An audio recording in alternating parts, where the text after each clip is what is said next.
Laura Hall calls out for her two kids, Aiden and Mia, to hurry as they are late. Laura is driving the kids to her soon-to-be ex-husband, Richard Hall. The couple has been going through some tough times after Richard fell in love with a woman called Grace Marshall. Laura and the kids get to Richard's house. Richard gives the kids some money to get candy while he speaks with Laura. Richard confesses that he intends to marry Grace in a couple of months, so the two should finalize their divorce. Laura is devastated, but she fakes a smile, appearing happy for Richard. She walks into another room, gets a drink, and then eliminates herself. Her death hits the kids hard, especially Mia, who spends most of her days crying. Richard tries to console Mia, but she chases him away, believing him to be the reason their mother took her own life. Fortunately, Aiden understands Mia and the two find comfort in one another. 6 months after Laura's death, the family has gone back to a state of normalcy. Mia has a toy house that she and Aiden spend their time playing in. The house is a replica of their mountain lodge, and in the dining area, there are little figurines of the Hall family. A few days before Christmas, Richard tells his kids that he wants them to spend time with Grace at the family's remote Massachusetts lodge. The kids refuse to stay there without their father. The kids hate Grace intensely since she is the reason their father left their mother, leading to her death. The kids decide to investigate who Grace is, as they know her as a woman their father had met at work. The kids find that Grace was the sole survivor of a mass self-elimination that had been led by her father. She had met Richard when he was researching a book about an extremist Christian cult. The kids find some voice recordings of Grace's father urging the cult members to repent. They also see that all the members had the word sin written on duct tape on their mouths and were covered in purple material. Richard startles the kids, asking them what they are doing in his study. Aiden explains that Mia is helping him with his school assignment since his computer isn't working efficiently. Richard requests the kids to rethink the lodge as Grace wants to meet them. He also mentions that he intends to marry Grace, so the kids should be accustomed to her presence. Soon, the kids pack up for the mountains. Mia takes the figurine of her mother, which she never parts with. The family picks up Grace along the way. She enters the car with her small dog. She greets the kids, but they are not enthusiastic about replying. The drive is a long one and the kids fall asleep halfway through. Finally, they get to the house at night. Richard gets the house in order, ensuring that there is enough food and fuel to keep the family comfortable. He has to return to the city for work, but he will be back for Christmas. Grace settles into the master bedroom.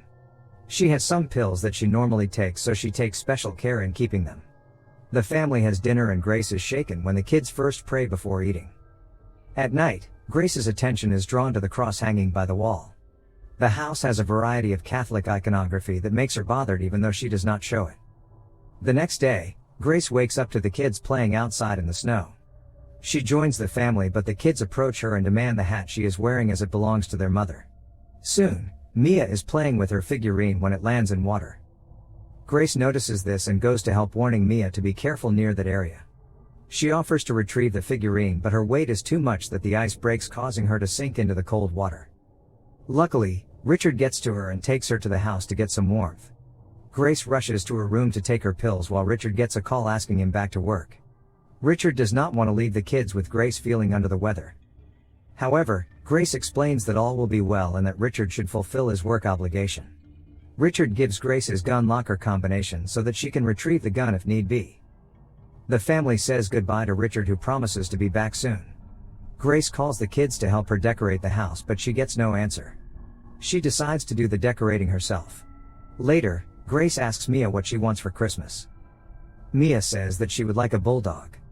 Grace shares that she also wanted a dog for Christmas, but her religious father would not allow it. When she grew up, she bought a dog as a present for herself. She shares that her dog is the sign of the new life she has always wanted. Mia asks Grace if she wants to see the present they made for their dad. The video turns out to be a collection of videos the family has had over the years, including Christmases and Thanksgivings. Grace finds it to be too much to watch the kids and Richard with Laura, so she leaves. In the evening, Grace calls out to the kids asking them if they want to eat. The kids do not respond, even though Grace had heard them laughing a few seconds before. Grace fixes a sandwich and sits in the dining area.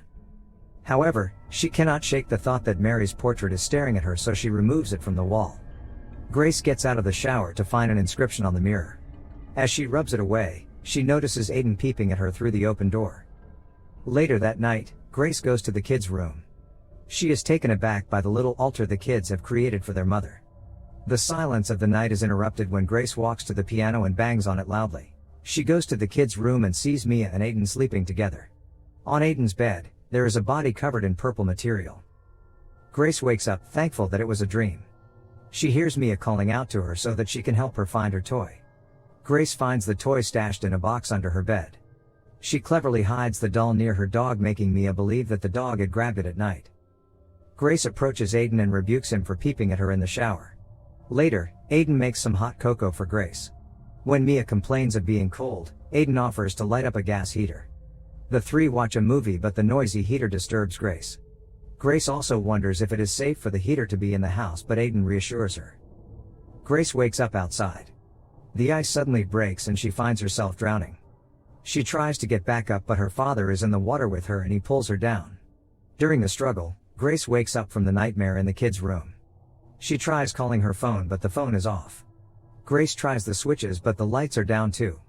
Furthermore, the fireplace is cold. She realizes that all of their personal belongings are missing.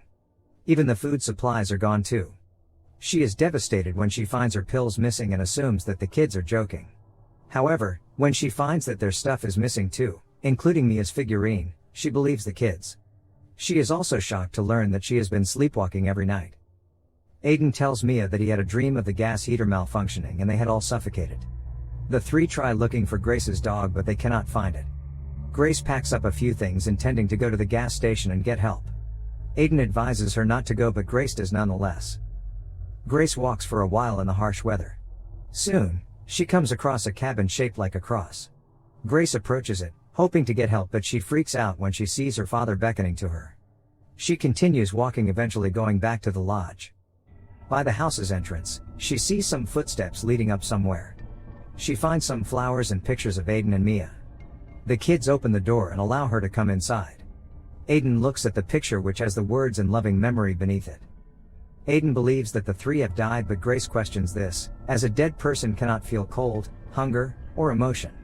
That night, Grace hears her father's voice asking her to repent. This voice continues to torment her for the next few days.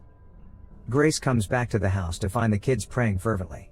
On the table, there is a newspaper article showing that the three had died of carbon monoxide poisoning on December 22nd.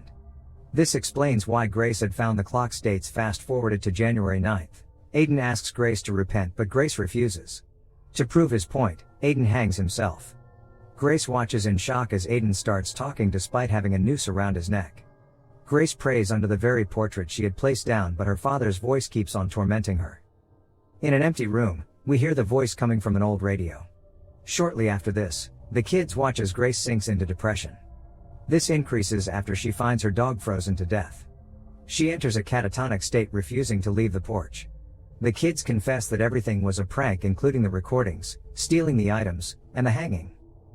The kids get Grace into safety and give her the medication she needs. Unfortunately, they are unable to turn on the generator. The kids soon find Grace punishing herself by kneeling on the fireplace. She now believes that she is in purgatory and hopes to do penance so that she can ascend into heaven and be with the angels. The kids are scared, and since their phones are now dead, they decide to hide in the attic. In the morning, Mia has to use the bathroom, so she leaves the attic. Grace soon finds her and makes her go back to the attic. She says that the kids have to sacrifice something, and she burns Mia's figurine. She is about to eliminate herself with a gun when Richard arrives. Richard tries to convince Grace to put the gun down, but Grace fires at him to prove her point. Richard dies and the kids run to him. However, Aiden knows that soon Grace will be after them, so he urges Mia to run. The kids get into their dad's car and drive off. Unfortunately, the car gets stuck in the snow, so Grace catches up. She leads the kids back inside the house. She prepares a meal and sets it on the dining table with Richard's corpse too. Grace sings a song prompting the kids to join. She then duct tapes their mouth with the word sin written before reaching for the gun. Make sure to subscribe and turn on notifications for more videos like this. Thanks for watching.